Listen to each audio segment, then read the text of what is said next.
Can I? Ancient Mahara here. Do borderlines manipulate you into your most vulnerable place, state, time of like trust and vulnerability? Do they manipulate you there and then get you? Do they do that consciously or subconsciously? Well, there could be a subconscious element, but not really. Why do I say this? Well, because people with BPD, they have their own vulnerabilities, but they're often not in touch with those vulnerabilities. Again, talking about people that are untreated with BPD, right? So they don't really know or aren't in touch with their vulnerabilities. Now, their vulnerabilities, their pain, the loss of self, all of those things are going to, play a role in triggers, play a role in how they act out or act in, going to play a role in rejection sensitivity and abandonment fears and all of those things, impulsivity and more.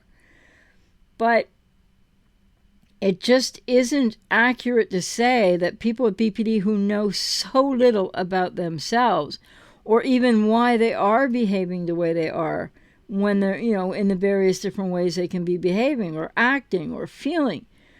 They're really not untreated. They're not that consciously aware. And if they have some awareness intellectually at points, it doesn't begin to touch anything to do with emotional intelligence or being able to really know what they're actually really feeling and why.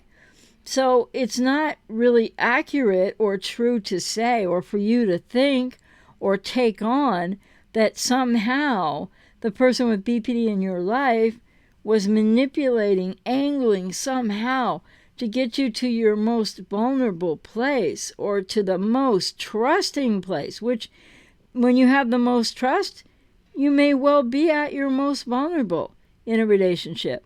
But people with BPD don't even know what that is, to be able to orchestrate, organize, or in any conscious way manipulate that so they get you right in that moment that's worst for you. A lot of people feel that way, right? But when you've been really hurt by somebody with BPD, I mean, do you have to ask yourself, does it mean you are always at your most vulnerable? Or did the very fact and act of how they really hurt you create a rise in your vulnerability right there? So, that's part of it. It's not the whole thing of it, because people will not have a rise in trust as their vulnerability is open wide because you're being hurt in a certain place that's very, tender. But I just want to make it clear that most people with untreated BPD, so always have to make an allowance that maybe there's an aberration to this or, some. But they really aren't doing this entirely organized, manipulative, trying to get you, or the time, like all the things. Okay, trying to get you into this really vulnerable, very trusting place so they can pounce on you and somehow destroy you. No. But when they do react and find out of their own lack of trust, never mind no self, that too, but out of where they're at and when they get triggered and how they get triggered and why they get triggered, which is not, your responsibility, then it can often come at a time when maybe you really, because it often happens after closeness, and it's got to do with the approach avoidance conflict. So it can often come when you've been feeling close, they seemingly are close, and then so you're more vulnerable and you're more trusting because you're thinking, well, okay, this is probably before the major split to devaluation and the roller coaster starts. And then people are extremely hurt there, hurt in that area, hurt in general, but hurt because you were just close, as close as you could get to this person with untreated BPD, but they can't stay there. And then they have to do the push away, which they can all do in different ways. It can be picking a fight, an argument, making, just saying you just did this, that, the other thing, is they're going to get triggered. They need to get away. And again, they can't talk to you about it because if you haven't seen my video yet on borderline communication deficits and borderline communication impossibility, they really don't have any awareness inside of a lost no self, bad grammar, but they don't know how to communicate that way because they don't know what they're feeling and they don't know why they're doing what they're doing. So they need to get away after being close. Approach avoidance conflict, which is about the fact that they don't attach to you, about the fact that they can't love you. But there is no conscious manipulation to try to get you into a moment. This is what a narcissist would do, maybe. Like a malignant narcissist would really plan, weave, set up a moment, a time, and lead you there, and then boom, you're in the bear trap all of a sudden, and it's excruciating. Well, it can be excruciating with people with BPD too, but just as they have disorganized attachment, and maybe I'll say more on this because it's not all about, it's the effect of adverse childhood experience on the brain, but it's not about in the brain itself, that people with BPD often have, the impulsivity that they do, but they're the executive function and people with BPD untreated is very dysfunctional. So what does that mean? Well, executive function has a lot to do with organizing and planning. So think about that. People with BPD have executive dysfunction, which again in therapeutic processes can be changed through not only the therapy, the finding of the self, etc., but neuroplasticity, and the brain can change itself in therapeutic modalities. It doesn't change all by itself. So it's really important to know that people with BPD have disorganized attachment. They don't attach. They can't love you. They don't feel your love. They can't take in your love. They can't trust your love. They don't trust you. There's no trust when you don't have a self.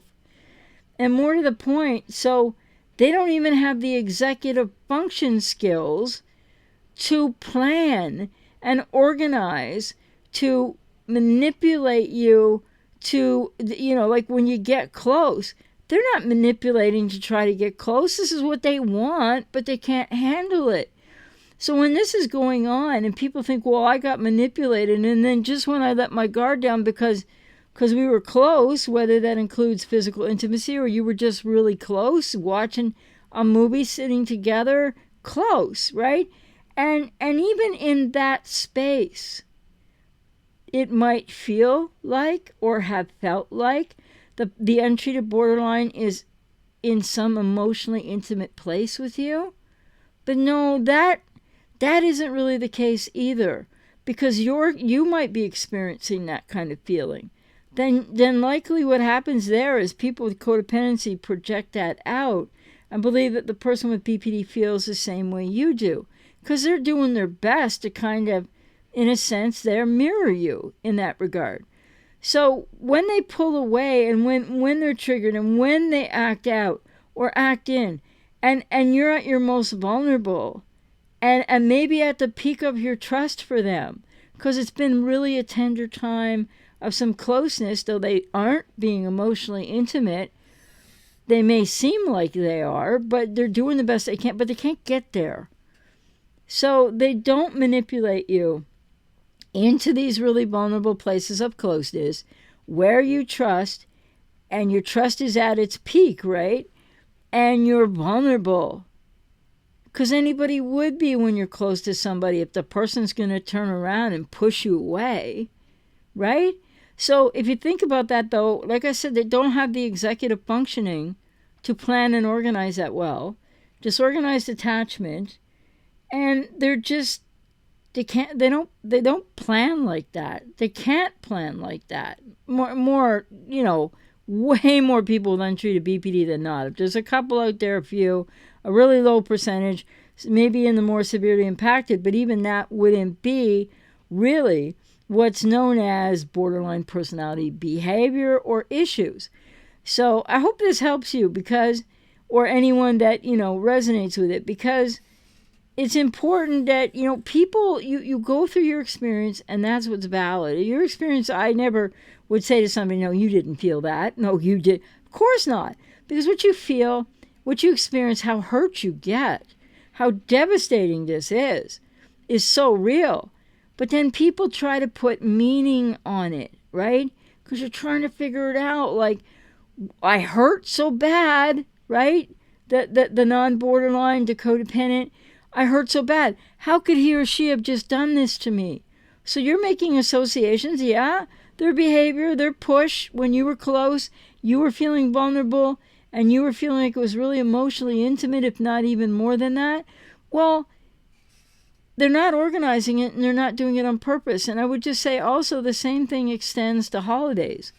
A lot of people will say, a lot of clients have reported to me, and I know this from lived experience in the past, when my parents or other people with BPD in my life, or a couple times my own things in my own life, 35 or so years ago and beyond, going backwards, that it is the heightened emotions around adverse childhood experience around holidays that will drive a lot of the triggered emotional dysregulation and splits to the value.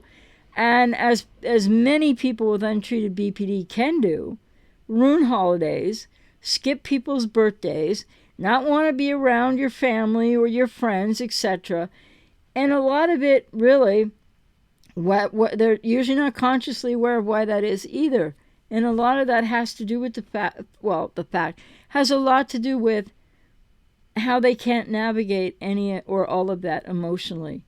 So even the fact that they can break up or ghost or discard you on Christmas morning or the day before or 2 days before, or right before New Year's Eve or on your birthday or Valentine's Day, it's not calculated. They get more triggered at those points in time for sure. But just know this whole perception, because your experience is your experience. But the perception and the meaning that gets layered on top of that for people is very misleading. It will only add to your confusion. So I hope that this might help somebody to feel less confused in the reality that the person with BPD doesn't have the executive function to get you like that. It's different after the relationship and other topics. But as far as when you are at your most trusting and you are close, feeling close with them, and they're trying to be close with you, and it feels a lot like love to you, but they're not getting that inside. They don't trust love, and they're not just necessarily triggered because you're trying to be kind to them, but it's the distrust factor and the lack of self and many other things. So just know that although these experiences and times are absolutely devastating to people who've been with somebody, or if you do have a partner with BPD, it's not calculated, and it's not a setup. But like, it hurts and it devastates. It's beyond hurting. It devastates people, but it's not because they set it up that way. So again, I hope that helps people to understand.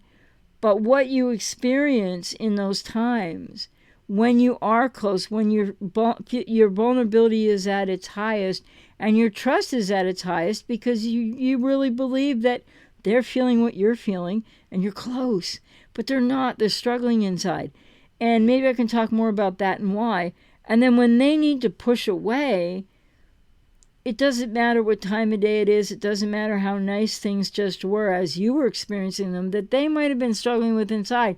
Because again, you can't know what's going on inside them when they're not showing it outwardly. And a lot of stuff is going on inside untreated people with BPD that isn't always evident on the outside until all of a sudden something becomes evident, like a push away after you've been close, or a discard after you've been close. And you're trusting and you're vulnerable and it's devastating. But please understand, they don't manipulate you there. They don't do that consciously. They're just trying to get to where it is that you want to get. in relating to them, but they don't even know what that is. Like emotionally, they have no idea what that really would look like because they really are that wounded. So anyway, I hope that that helps, that there is no manipulation, clever, organized manipulation by people with BPD to get you into this close, vulnerable, trusting place and then annihilate you. No, it's more that it is the projected out struggle of annihilation fears within people with untreated BPD. Anyway, I hope that helps. And remember, don't just focus on the cluster B and understanding it. Give yourself some balance and equal time at the very least. Take care.